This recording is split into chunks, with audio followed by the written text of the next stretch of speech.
Welcome to Worldview Matters, discussing controversial issues, discerning current events, defending biblical Christianity. No topic off limits. And now, here's your host, David Fiorazzo. Hey friends, welcome. God bless you. Thanks for sharing the podcast and for praying. You are going to be inspired today. A special treat. Whenever we can get away from social, cultural, political, crazy issues that are going on around the world and in America and just have a perspective check, I think it's a gift. I think it's a blessing. So today we are really fortunate to have Kevin Chandler with us. He grew up in the foothills of North Carolina, and he was diagnosed with a rare neuromuscular disease called spinal muscular atrophy.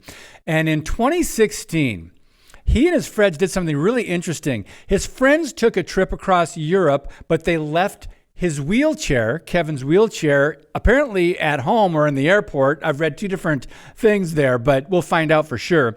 And his friends carried Kevin for 3 weeks in a backpack. And I want to give you the website right now. It is wecarrykevin.org, and Kevin is Kevan.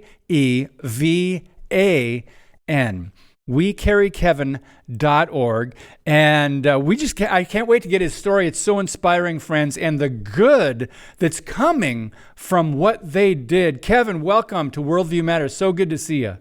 Yeah, thanks for having me. Good to see you, David. Yeah, so let's go back. And first of all, I want to mention the books, too. Your first book came out 2019, and it's We Carry Kevan, 6 friends, 3 countries, no wheelchair. So it's fascinating that they have a custom-made backpack, and now that's kind of caught on, and that's what the nonprofit is about. So Kevin, tell a little bit of your background, because I know your older sister also does she have the exact same symptoms or same disease?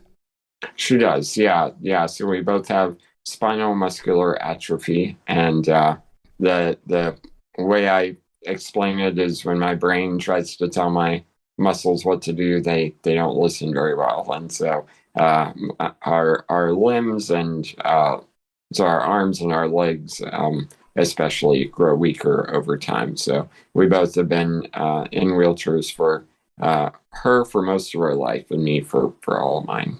Yeah. Now, how old is she? How much older than you? She's 3 years older than me, and then we have an older brother, older than her, 3 years older than her, named Andrew. So one of the questions I wanted to ask is, when you were born, when you were younger, what did you learn from seeing her? What did you learn from how your parents were attending to your sister, and how did that affect you? Yeah, I think I've been really blessed to have my sister and as a friend that completely understands my situation, and I understand hers. And so growing up, we were able to really relate to one another in a unique way. But our parents really, they made a conscious effort to raise us like normal kids. We were celebrated and disciplined just like any other kid. And so I got to see that with her, a couple of years before me, as we grew up, and really set the standard. But then, when she went off to college, she moved into the dorms and had friends take care of her. And so I saw that was possible, and was able to build on that myself. And then she moved to Indiana. We grew up in North Carolina, so she moved 10 hours away, and I learned that was possible. And so just kind of built on what she was doing as well, and doing it my own way, but realizing from her that it was possible. So you and your wife live in Fort Wayne, Indiana, and you mentioned your sister going to college. Well, I neglected in the bio to mention yours in the introduction. You have a bachelor's degree in counseling from John Wesley College. I find that to be very interesting. How did that come about, and what are you doing now with that? Yeah, well, so when I graduated high school, I went to a college for music, for recording music and managing bands, and I was playing music at the time, and I just came to a place after a couple of years where I realized I loved doing that, but maybe not as a career. And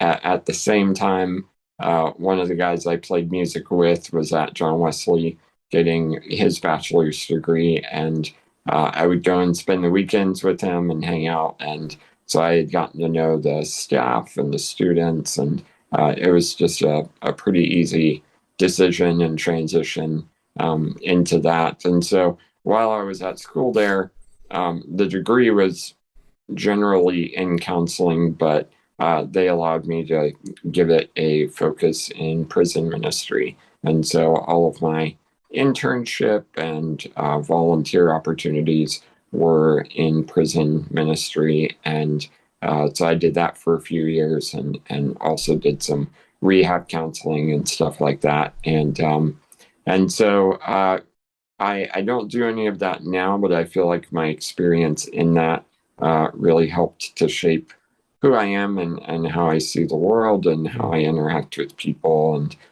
we're all, dealing with limitations and struggles. And so we have to approach those together and take them on together.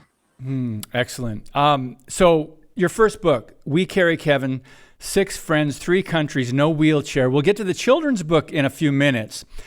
So the detail that I was sharing in the introduction, Kevin, one, I've read that you or your friends left your wheelchair at the Atlanta airport, and another I read where you left your wheelchair at home. We've got to get to the heart of this mystery. Which is it? Was it at home or at the airport? Well, I think when it says at home in interviews, they mean in the United States. But yeah, so we actually left it at the in the hotel parking lot by the airport. We put it in my van and locked it up safe and sound. So it was kind of at the airport, but in the van. So yeah. Tell us about your friends, these friends of yours that came up with this idea. How much time elapsed? Was it a couple months? Was it a year or more where they were talking about this idea of taking you just to, I think you went to France first, you went to Ireland. Your friends, who came up with this and how did that progression go in making these decisions and finally doing it? Yeah. Well, I appreciate that you say you realize it's a progression because, that's how life works, right? And so some of these guys, we would get together every week. When I lived in North Carolina, we would do a potluck every week, and just a bunch of, starving artists trying to have a hot meal once a week together and play music and everything. And a lot of those houses that we met in were not wheelchair accessible, and so we got really used to leaving my chair in the van or on the sidewalk and them carrying me inside, and so that kind of set the stage. And so in 2015, one of them said, "Well, what if we explore the sewers in our hometown?" And we came up with a backpack, a very rough version of the backpack, and went into the sewers for a couple hours. And coming out of that, the question kind of lingered of, well, we survived that. What else can we do? And so I came to them. We did that in March, and I think I came back to them in like June or July and said, well, what if we went to Europe above ground for 3 weeks with a better backpack than we made, and so they agreed. We kind of got the team put together, assembled, and there's the backpack. And that's excellent. Yeah, and so we started really planning that fall, and we went the following June. So the conversation specifically about Europe was about a year long, and wow. Getting ready and building the new backpack, doing the fundraising, figuring out where we were going to stay and what we were going to do.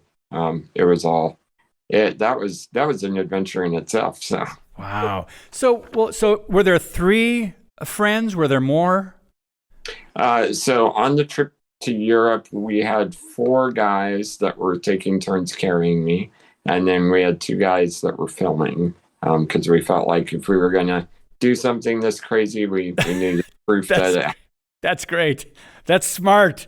So, Kevin, how much do you weigh? I'm thinking, carrying you for, I know there were 3 or 4 that were probably taking turns.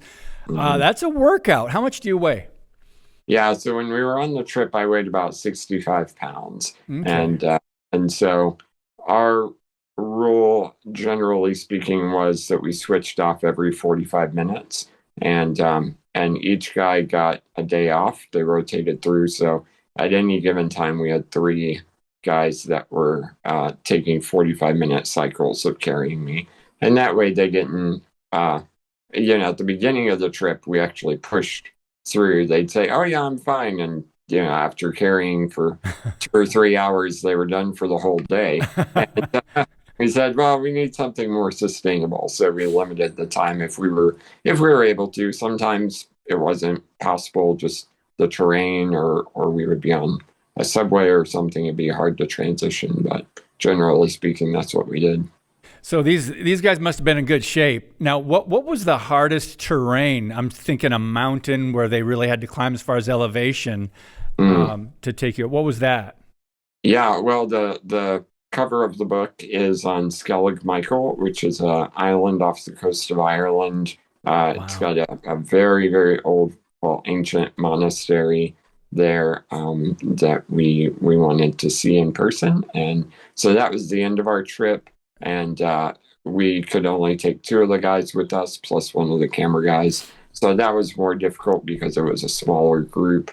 And yet, that was a really hard climb. But at the same time, the steps up to Sacré-Cœur in Paris were quite the the event as well. One of the guys wanted to do that whole climb himself, and he was out of breath by the time we got to the top. I wasn't sure if he was going to topple over, but that's why we had the others to hold him up, right? That's right. Wow. Yeah, but then sometimes just standing like on a train or in the metro would be the hardest, because you have to kind of brace yourself, and it's almost easier to lean forward and walk forward, But I don't know. It was a challenge the whole time, I guess is what I'm saying. So what came from this is really an amazing design, and the backpack that is available now. I'm looking at your website under shop. By the way, friends, wecarrykevan.org, Kevan. It looks an amazing backpack. So are there finishing touches still put on that, or is this the thing that people are using now and they're really happy with?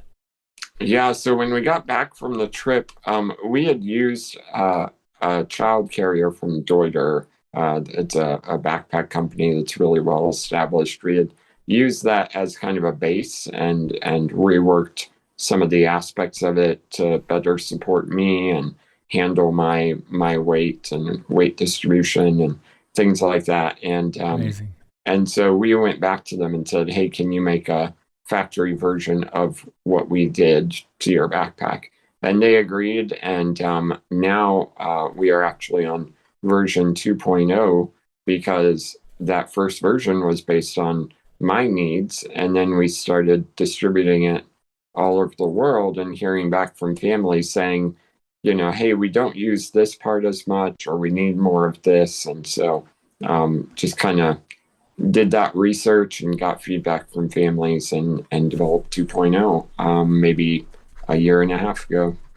That's amazing. Amazing how it's developed, and now what's going on with We Carry Kevan. By the way, friends, it is a nonprofit, and there are ways you can donate on the website. It kicked off in 2016, and it helps those with disabilities achieve more freedom, access, and joy in life. And I would imagine with other people teaming up to just carry the person, it's just what wonderful experiences families are enjoying now that they never would have been able to do. So we've got to take a brief pause. We're with Kevin Chandler. We'll be right back on Worldview Matters. Introducing Patriot Mobile, the wireless carrier that stands with you.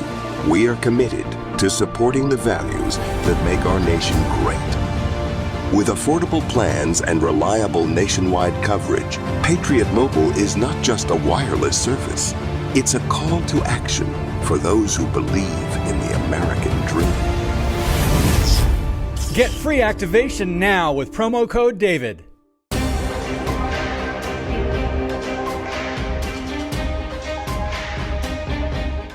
Hey friends, thanks for following us on Rumble. Our viewership is growing and we're not being censored over there. So make sure to just follow us there and also download the free app on your iPhone for Freedom Project Media.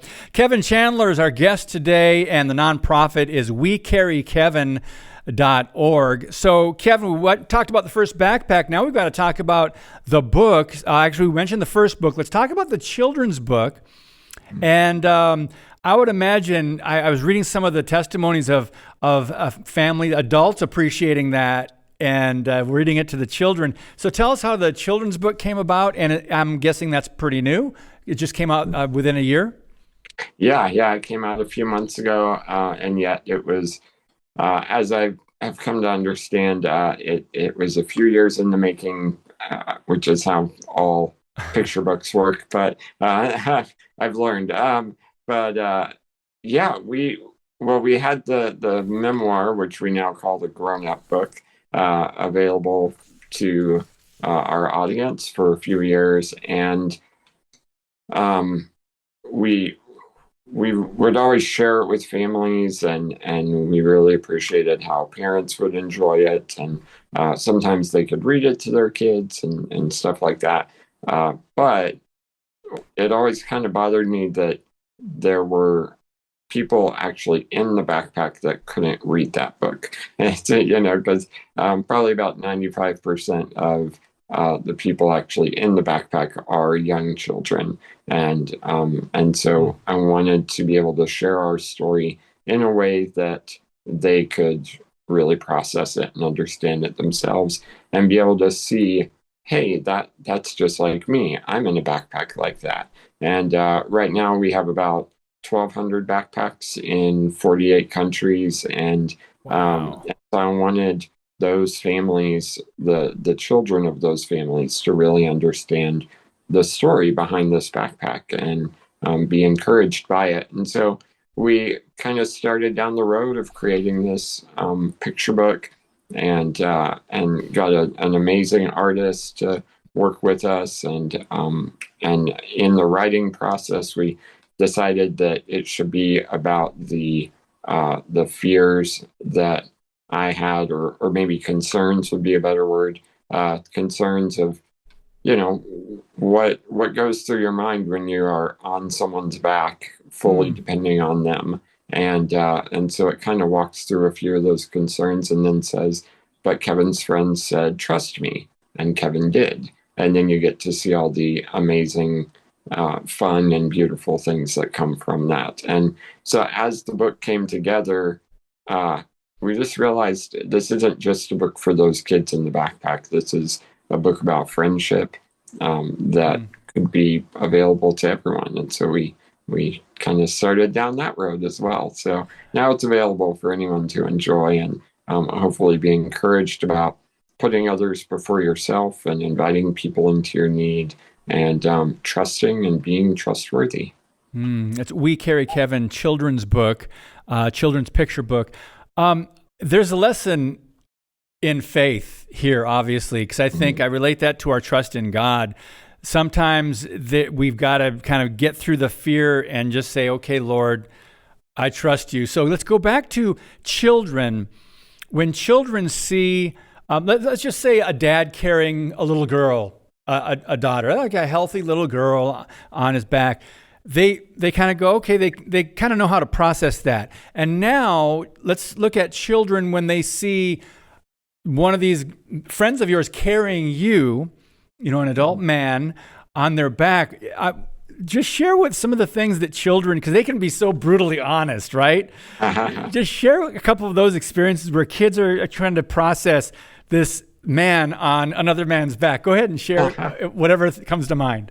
Yeah, well, that's kind of been my experience all along, even in my wheelchair as an adult, because my structure is a little smaller, and so there's a lot of mommy look at the little boy with the beard kind of comments and stuff like that. So, but I think something magical happens with the backpack, where you just somehow it gets past people's notions of disability or value or difference, and so kids don't say a lot, but they do kind of look up, and I see a look up of awe and wonder, this kind of like, whoa, that's cool sort of thing.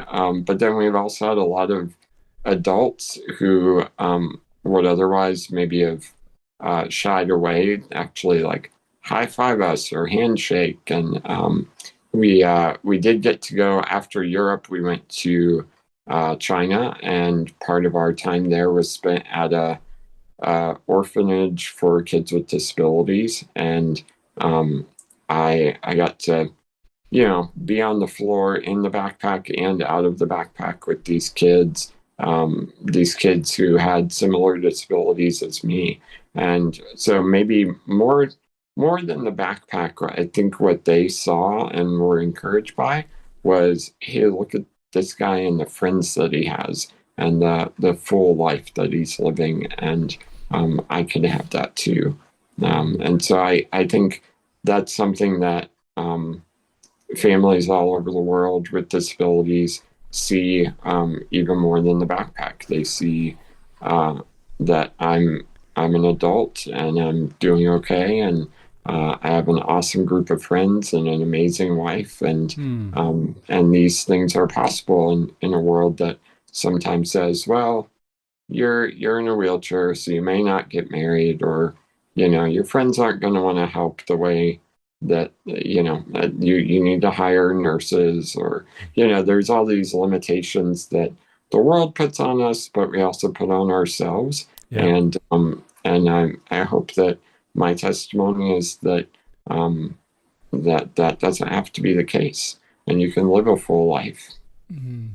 Well, I'm looking at some of these images on your website of other families carrying either their children or someone with a disability. There's the joy on their faces, and they're different names. We carry Forrest, we carry BJ, different names of people at wecarrykevan.org. And I'm so thankful because what you said, it is a difficult life, but you are no less valuable than anybody else and any of these children. We are all created in the image of God and precious in His sight, and every single life has value, and that includes the preborn, that includes the elderly. Anyway, I'm thinking there's some states in America that have euthanasia laws, and it's where it's legal. And I'm thinking, wow, we've got to get back to the value of life. And I'm thankful to see this. I did want to mention Brant Hansen. He's been on our show a couple times. He's a friend of the podcast, and he carried you. I guess that was in Indiana. Tell us about that, how you and Brant Hansen connected, because that was a fun video to watch.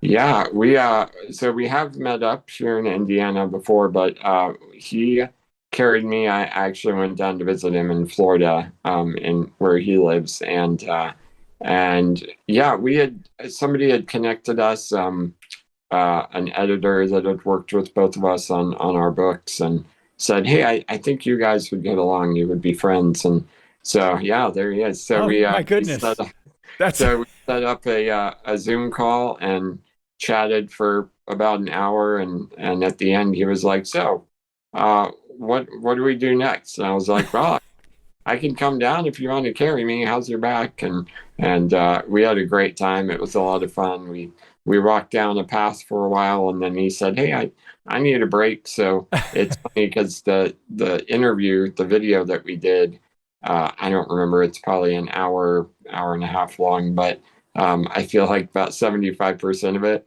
we were just sitting on the side of a path on the ground, just talking. And but he's really awesome. He is. I love his writing too, and just his sense of humor and his perspective. Obviously, a biblical worldview. But so, Kevin, just in case I wanted to give him a hard time next time we get him on the show, how long did he last before he needed a break?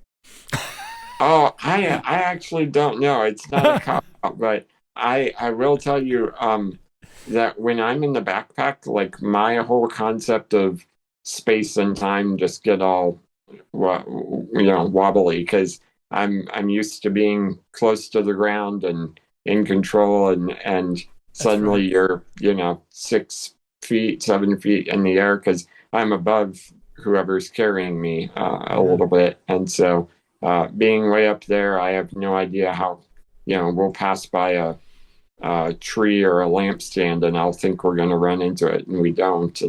And I think I've been up there for 10 minutes and it's been an hour. So I really don't know, but you'll have to ask him. I So. will. I'm sure he'll be honest too. That is an interesting perspective though, because you are up higher and you're not affecting any balance at all. You're totally relying on the person carrying you. That must be a trip. I mean, gosh, I can't imagine. So, just to encourage people in the last minute and a half we have here, Kevin. And by the way, friends, again, wecarrykevan.org, nonprofit, and check out the book too. Just what would you say to parents or families with either a child or an adult with disabilities, and just to encourage them before we let you go? Mm. Yeah, I would just encourage them, like you were saying earlier about the value of life, and I mean the fact that God sent His Son to live among us and in the flesh, and then He went all the way to the cross just for our sake to have a relationship with us. I mean that's a lot of value. That's a he really cares about you, and not whether you are an infant or the elderly, whether you are an Olympic athlete or you are bedridden. He met every single one, and he meets every single one where we are, and he wants a relationship with you. And so I think if we could not just see that for ourselves, but see that for those around us as well, relationships would be strengthened and greater, and we would know better how to love one another because we know how He loves us. Praise God, brother. Thank you for bringing it back to the gospel and how much He loves us, every one of us. What a blessing to connect with you, Kevin, and may God enlarge your territory and keep spreading that joy, brother, and just encouraging others. And hopefully we'll connect again soon. Thanks for your time today. Yeah, thanks, David. You're most welcome. All right, friends, share this podcast. This is one, it's a perspective check. Unlike some of the topics we cover, some of the garbage that we have to talk about, what's going on out there, this is, it's really good to just bring it back home to everyday life, the challenges we face and are under God, how much He loves us. So thanks for sharing the podcast. God bless you. And as always, keep speaking the truth about things that matter.